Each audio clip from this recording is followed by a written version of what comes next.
Le soleil, on le sait, c'est mauvais pour la peau et en particulier, cela augmente le risque de cancer.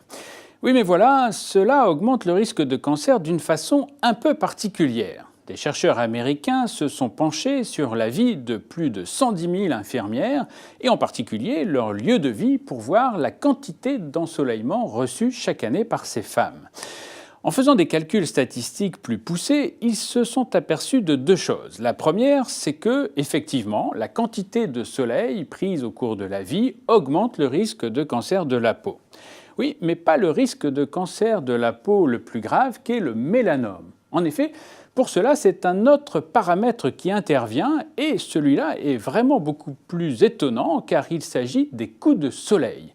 En effet, les femmes qui avaient reçu au moins 5 coups de soleil graves entre l'âge de 15 ans et 20 ans avaient un risque de mélanome augmenté.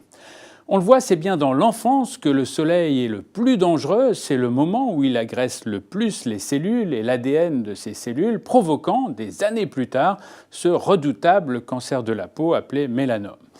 Alors pour se protéger, évidemment, rappelons que les chapeaux à large bord notamment vont protéger le visage, que les lunettes sont indispensables car le cristallin, en particulier dans l'enfance, est plus transparent et laisse passer les UV agressant la rétine, mais il faut également penser au t-shirt et à la crème solaire. Crème solaire qui doit être au moins d'une protection 30, sinon 50, et surtout renouvelée régulièrement, toutes les heures et évidemment après chaque baignade. C'est à ce prix, cette protection dans l'enfance de la peau du soleil, que peut-être nous parviendrons à réduire l'incidence du mélanome, redoutable cancer de la peau.